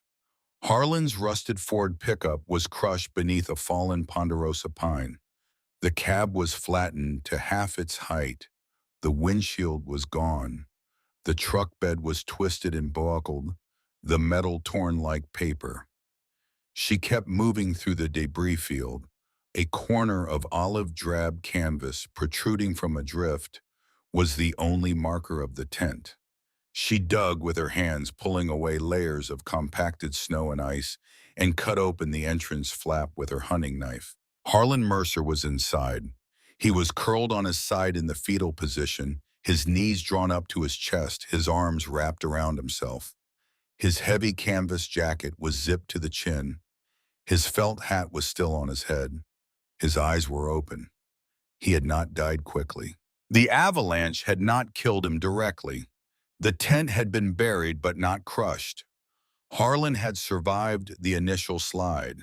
He had survived it and found himself trapped, sealed beneath tons of snow in a space no larger than a coffin, with no light, no warmth, and no way to dig himself free. He had died the way he had intended Alara to die, slowly, in the cold, in the dark, alone with the knowledge that no one was coming and that the decisions he had made were the direct, unbroken cause of his destruction. His face confirmed it. The expression frozen onto his features was not the peaceful mask of a man who had simply gone to sleep in the cold. It was terror, raw, unprocessed terror, locked permanently into the muscles of his groin and the corners of his eyes, the face of a man who had been fully conscious and fully aware as the cold took him, degree by degree, in a darkness so complete it might as well have been the inside of his own grave. Alara looked at him for a long time. She waited for something, triumph, satisfaction, the fierce hot rush of vindication that she had imagined during those long nights in the cave when hatred of Harlan Mercer was the fuel that kept her internal fire burning when the real fire burned low. It didn't come. What came instead was an emptiness so vast it echoed. She looked at the frozen body of the man who had destroyed her life, and she felt nothing. Not pity, not rage, not justice, just a hollow, exhausted recognition that the mountain had settled the account in its own way, on its own terms, with its own brutal arithmetic, and that the balance sheet was closed. She turned away from the body and surveyed the wreckage of the tent. Scattered around the collapsed interior were the remnants of his camp. Bottles of whiskey, most empty, a box of rifle cartridges, a kerosene lantern crushed flat, cans of beans and tinned meat, several of which had burst in the cold. And beneath his arm, clutched against his body as if he had been holding it when the avalanche hit, was a heavy iron lockbox. Alara pried it from his frozen grip. She set it on the snow and struck the padlock 3 times with a rock. On the third strike, the hasp snapped and the lid popped open. Inside were 3 things. The first was money. Bundles of cash, wrinkled and damp, but intact. The second is a leather folder. Inside was the original deed to her property, not a copy. The original signed by the county registrar in 1948, recording the sale of 40 acres and structures thereon to Colton James Mercer for the sum of $800 paid in full. Harlan had kept it, of course he had. Destroying it would have been the smart move, but Harlan was a man who understood leverage, and an original deed was leverage of the highest order. The third item was a ledger. Small leather-bound, the pages filled with Harlan's heavy right-handed script. She opened it and began to read, and with every page she turned, the emptiness inside her was slowly replaced by certainty. The ledger was Harlan's insurance policy, a meticulous, dated, comprehensive record of every corrupt transaction he had conducted with Sheriff Dale Perkins over the past 4 years. Dates, amounts, purposes, every bribe, every favor, every instance of the law being bent or broken in exchange for cash. $40 to Perkins in June 1950 for ignoring a timber theft complaint from the Gustafson family. $60 in September 1950 for losing a drunk and disorderly report. $100 in March 1951 for suppressing an assault charge. $75 in August 1952 for filing a fraudulent deed transfer, for rubber stamping a forged signature and evicting a widow from her home 4 days after her husband's funeral. There it was, in black ink in Harlan's own hand. Written not out of guilt, but out of calculation, because Harlan kept records of his crimes the same way he kept records of his debts as leverage. Mutual assured destruction. The currency of corrupt men everywhere. But Harlan was dead, and the ledger was in Alara's hands, and the destruction would not be mutual. She closed the lockbox and put it in her rucksack. She left Harlan in the tent. She didn't cover him. She didn't close his eyes. The mountain would deal with him in its own time.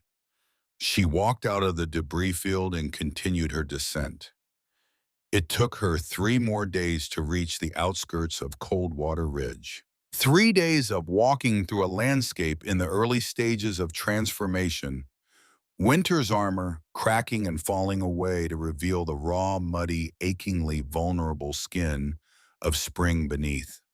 The snow retreated up the slopes hour by hour, exposing dark earth and the first tentative green shoots of new growth. Streams that had been silent since November began to speak again, first as whispers, then as full-throated roars, as the meltwater surged down from the peaks. She ate whatever she could find, cattail shoots from the margins of a swollen creek, the inner bark of a birch tree, a single trout she caught by hand in a shallow pool, eating it raw, crouching on the bank in the mud, the cold, slippery flesh tasting like the best meal she had ever had. She slept in the open, curled beneath her blankets in the lee of rock outcroppings, too exhausted to build shelters. The nights were still cold, but she shivered through them with the stoic patience of a woman who had shivered through far worse. On the morning of the 4th day after leaving the cave, she came around a bend in the valley road and saw Coldwater Ridge spread out below her. The town looked smaller than she remembered. Smaller and shabbier and more fragile, a cluster of timber buildings and muddy streets huddled in the valley like a child's village built from scraps. Alara stopped at the edge of the tree line and looked down at the town for a long time. She was afraid. Not of Harlan, who was dead. Not of the mountain which she had conquered. She was afraid of people, of their eyes, of their questions, of the judgment and the pity and the disbelief she knew she would see in their faces. She looked down at herself. Her clothes were filthy stiff with smoke and dirt and dried blood. Colton's boots were worn through at the soles. The wool coat hung from her skeletal frame like a blanket draped over a chair. Her hands were scarred and calloused, the nails broken and black. Her hair hung in matted ropes beneath her hat. She looked like what she was, a woman who had crawled out of a hole in the earth after being left to die. She straightened her spine. She adjusted the rucksack. She shifted the rifle to a more comfortable position across her back. Then she walked down into the town. The first person to see her was a boy of about 12 carrying a bucket of water from the town pump. He stopped mid-stride and stared at her with an expression of pure, uncomprehending shock, his mouth hanging open, the bucket tilting and sloshing water over his boots. The second person was a woman she recognized as the wife of one of the mill workers sweeping the front steps of a boarding house. The woman looked up, squinted, looked again, and dropped the broom. "Lord in heaven," the woman whispered. Elara Mercer." Elara didn't stop. She kept walking, her snowshoes leaving wide, strange tracks in the mud of the main street, her eyes fixed on the building at the far end of town, the post office, where the telegraph was, where official business was conducted in Coldwater Ridge, because it was the only building with a direct line to the county seat. Doors opened as she passed. Faces appeared in windows. She could feel the town's attention converging on her like heat from a lens, and she heard the whispers start rolling ahead of her down the street like a wave. "That's the Mercer widow." "Can't be. She went up the mountain in October. She's dead." "She's walking right there. Look at her. Look at her face." She climbed the steps of the post office and pushed open the door. The room inside was warm and smelled of wood smoke and ink. The telegraph machine sat on a desk against the far wall, silent. A pot-belly stove glowed in the corner. Behind the counter, the postmaster, a thin, nervous man named Eddings, was sorting mail into wooden cubbies. Two other men were in the room. One was Judge Leland Callahan, seated in a straight-backed chair near the stove with a mug of coffee in his hand. He was 63 years old, lean and sharp-featured, with the careful, deliberate manner of a man who had spent his life weighing evidence. He came through Coldwater Ridge once a month on his circuit, and by the grace of whatever God still paid attention to this corner of the world, this happened to be his day. The other man was Sheriff Dale Perkins. He stood near the window with his arms crossed, his hat tipped back on his head. He was a soft man, soft in the belly and soft in the chin, and soft in the place where a man's moral center ought to be. The kind of man who became a lawman not out of conviction, but because the badge offered a simulacrum of authority that compensated for the void where authority should have grown organically from character. He had been Harlan Mercer's creature for 4 years, and the purchase price was recorded in meticulous detail in the ledger pressing against Alara's spine. The conversation died the moment she stepped through the door. Eddings dropped a handful of letters. They scattered across the counter and fluttered to the floor. Judge Callahan set down his coffee mug with exaggerated care. Perkins uncrossed his arms. His right hand drifted almost imperceptibly toward the holstered revolver on his hip. Elara stood in the doorway and let them look. "They said you left," Eddings whispered. "They lied," Elara replied. Her voice surprised her. It was lower than she remembered, rougher, scraped raw by months of smoke and cold and disuse. It sounded like gravel shifting at the bottom of a dry creek bed. She walked to the counter. She unslung the rucksack, reached inside, and lifted out the iron lockbox. She placed it on the counter with a heavy, deliberate thud that echoed in the silent room. "Harlan Mercer is dead," she said. Perkins's hand stopped its drift toward his weapon. His face went the color of old candle wax. "What do you mean, dead?" Callahan asked, his voice measured. "Avalanche. On the eastern ridge near his hunting camp. He's been dead since at least December. I found his body 3 days ago while descending from the upper mountain." "You've been on the mountain," Callahan said slowly, "since October." "Since October 27th, Elara confirmed. The day Sheriff Perkins filed a fraudulent deed transfer and Harlan Mercer evicted me from my home, 4 days after my husband's funeral. I was given 1 hour to pack what I could carry. I was sent into the wilderness with no money, no transportation, and no prospect of reaching the nearest town before the passes closed. She paused, let the words settle. They intended for me to die, she said. I didn't. She opened the lockbox. She removed the leather folder and slid it across the counter to Callahan. This is the original deed to my property, 40 acres and structures purchased by my husband Colton Mercer in 1948, paid in full. This document was in Harlan's personal possession, concealed in a lockbox at his hunting camp. Callahan opened the folder and studied the deed. His reading glasses caught the firelight from the stove. Then Alara pulled out the ledger. And this is Harlan's personal record of every bribe he paid to Sheriff Perkins over the past 4 years, including $75 paid on or about August 15th of this year from the filing of a forged deed transfer and the removal of a lawful property owner from her home. She opened the ledger to the relevant page and placed it on the counter beside the deed. The room went so quiet that Alara could hear the fire ticking in the stove and the faint click of the telegraph machine's idle mechanism. Callahan picked up the ledger. He read slowly. He turned pages. His jaw tightened with each page, a muscle working in his temple. Now hold on, Perkins said, his voice cracking on the second word. That's Harlan's writing, not mine. Whatever he wrote in that book is one man's claims, and that man is dead. You can't just walk in here and... And what Dale, Callahan said quietly without looking up from the ledger.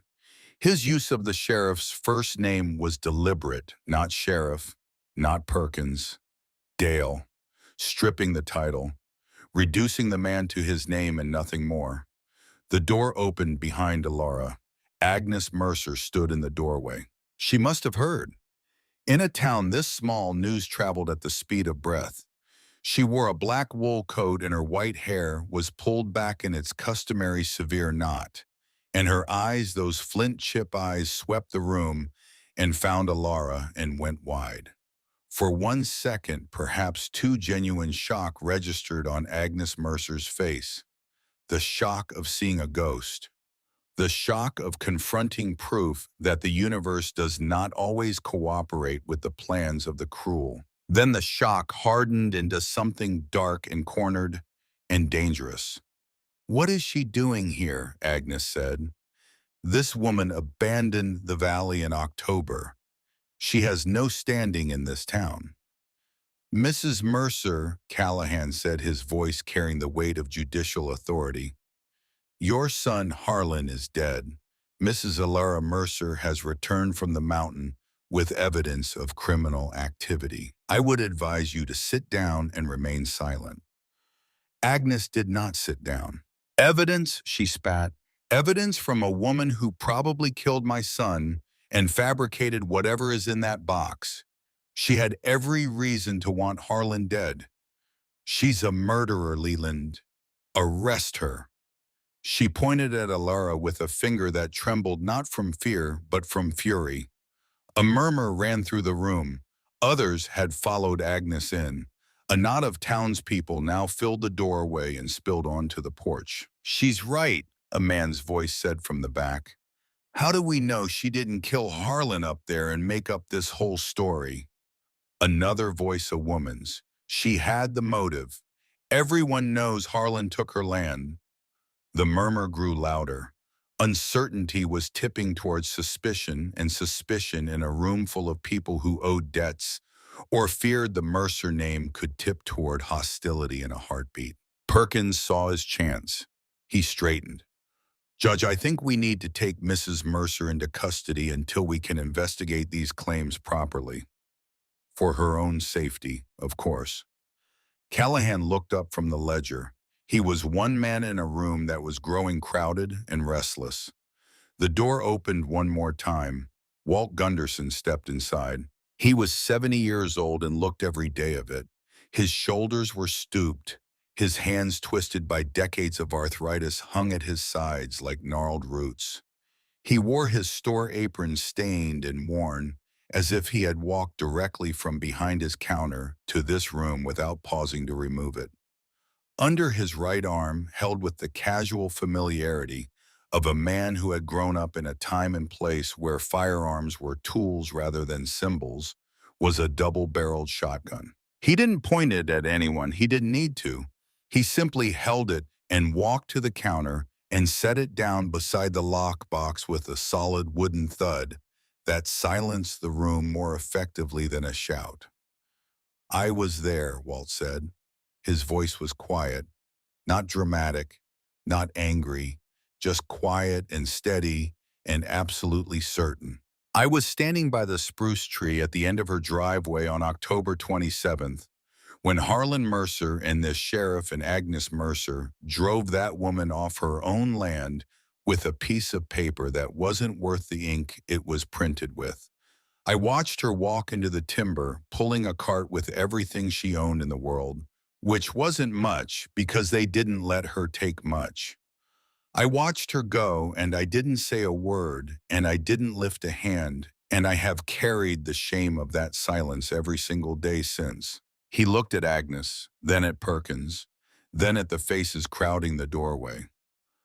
"I've been silent all winter," he said, "not one more day." The room shifted. Alara could feel it, a physical change in the quality of the air, like the moment the wind shifts before a storm breaks. The uncertainty in the townspeople's faces began to crystallize, not into suspicion of Alara, but into recognition. Recognition of what they had allowed to happen, what they had turned away from, what they had permitted by their silence. Callahan closed the ledger. He removed his reading glasses and placed them carefully on the counter. He looked at Perkins with an expression that contained no anger, no contempt, only the cold administrative finality of a man performing a duty he had performed many times before. "Dale Perkins, remove your firearm and place it on the counter. You are under arrest on suspicion of fraud, corruption, and conspiracy in connection with the wrongful dispossession of Alara Mercer's property." Perkins opened his mouth, closed it, opened it again. He looked around the room, searching for an ally, a sympathizer, anyone who might intervene. He found no one. Even the men who had muttered suspicion moments ago were looking at the floor. Perkins unbuckled his gun belt. It hit the floor with a dull, leathery thump that sounded to Alara like the closing of a very old, very heavy door. "Agnes Mercer," Callahan continued, "you will remain in this office until I can arrange for a deputy to escort you to the county seat. You will be charged with conspiracy and complicity in the fraudulent eviction of your daughter-in-law." Agnes's face contorted. The mask of cold control she had worn for 61 years cracked down the middle, and what emerged was the helpless, snarling rage of a woman who had built her entire life on the principle that strength entitled you to take what you wanted, and was now discovering too late that the principle was a lie. "You can't do this," she hissed, her voice rising to a shriek. "I am Agnes Mercer. My family built this valley. You cannot drag me out of this town like a common criminal on the word of a waitress from Ohio." "I'm not doing it on her word, Agnes," Callahan said, tapping the ledger. "I'm doing it on your son's." Two men from the crowd stepped forward and took Agnes by the arms. She fought them. She cursed. She called Alara a name that made even the roughest loggers in the room wince. She was still cursing as they led her down the street toward the single jail cell at the back of the sheriff's office that her own money had helped build. Alara didn't watch her go. She stood at the counter with her hands flat on the worn wood surface and her head bowed and her eyes closed, and she breathed. Just breathed. The air in the post office was warm and smelled like coffee and wood smoke and ordinary life, and she breathed it in and let it fill the spaces inside her that had been empty for so long she had forgotten they existed. Callahan's voice reached her from a great distance. "Mrs. Mercer, Alara." She opened her eyes. The judge was standing beside her, his hat in his hands. Behind him, the room had emptied. Eddings was quietly picking up the scattered mail. Walt Gunderson sat by the stove, the shotgun across his knees, looking out the window at something only he could see. "I need to take your statement formally," Callahan said, "and we'll need to send a party up the mountain to recover Harlan's body. But that can wait. Right now, I think there's somewhere you need to be." He reached into his vest pocket and produced an iron key. Alara recognized it immediately. The key to her cabin. The same key she had hung on a nail by the front door 3 years ago, the day she and Colton had moved in. "The property is yours," Callahan said. "Legally, it was always yours. The fraudulent transfer will be voided by the county clerk's office by the end of the week, and the funds in that lockbox will be held as restitution pending a formal hearing, but I don't anticipate any difficulty in having them released to you." He pressed the key into her palm and closed her scarred fingers around it. "I need to ask you something, and I hope you'll forgive the impertinence," Callahan said. His judicial composure had slipped just slightly, and beneath it, Alara glimpsed something that looked like awe. "How in God's name did you survive up there?" Alara looked down at the key in her hand. She turned it over, feeling the cold, familiar weight of the metal against her calloused palm. Such a small thing, an inch of iron. The difference between having a home and having nothing. She looked up and past the judge through the window of the post office, past the rooftops of Coldwater Ridge, past the dark timber of the valley up to the peaks of Blackwood Ridge, where the snow still clung to the stone like a white crown against the blue sky. The mountain where she had been sentenced to die. The mountain where she had refused. "I didn't survive it, Judge," Alara said softly. "I conquered it." Callahan nodded slowly. He didn't fully understand what she meant. He couldn't. No one who hadn't been inside that cave, inside that darkness, inside that silence could fully understand. But he heard the truth in her voice, and he accepted it the way a good judge accepts testimony that is beyond his personal experience, but clearly, unmistakably authentic. "Let me drive you home," he said. They drove in silence up the dirt road. The mud was thick, the ruts deep from the snowmelt. The truck rocked and swayed, and Alara held the lockbox on her lap and the key in her fist and watched the familiar landscape pass outside the window with the stunned, tender attention of a woman seeing something beloved for the first time after believing she would never see it again. The cabin appeared around the final bend in the driveway. It was exactly as she had left it. The porch, the stone chimney, the covered woodshed, the small window beside the door where she had hung curtains made from flour sack fabric because they couldn't afford real curtains, and she had thought that was important once in another life. The dark mound of Colton's grave was visible in the yard. The snow melted away the earth, loose and black and raw. The wooden cross she had made from 2 pieces of scrap lumber was still standing, tilted slightly by the frost heave, but standing. Callahan stopped the truck. Alara climbed out. She stood in the yard between the cabin and the grave, holding the key, and the spring wind came down off the mountain and stirred her matted hair and pressed Colton's coat against her thin frame, and the silence was enormous and clean. Callahan stayed in the truck. He understood with the instinct of a man who had spent his life in the presence of other people's most significant moments that this was not a moment for company. Alara walked to the grave first. She knelt beside the mound of earth and placed her palm flat against it the way she had done on the day of the burial 5 months and a lifetime ago. The ground was cold, but not frozen. Somewhere beneath her hand, the first earthworms of spring were beginning to move through the soil, beginning the slow, patient work of turning death back into life. "I came back, Colton," she said. Her voice was barely a whisper, meant only for the ground and the man beneath it and the wind that carried everything away eventually. I came back. She stayed there for a long time. The wind blew, the clouds moved across the sky.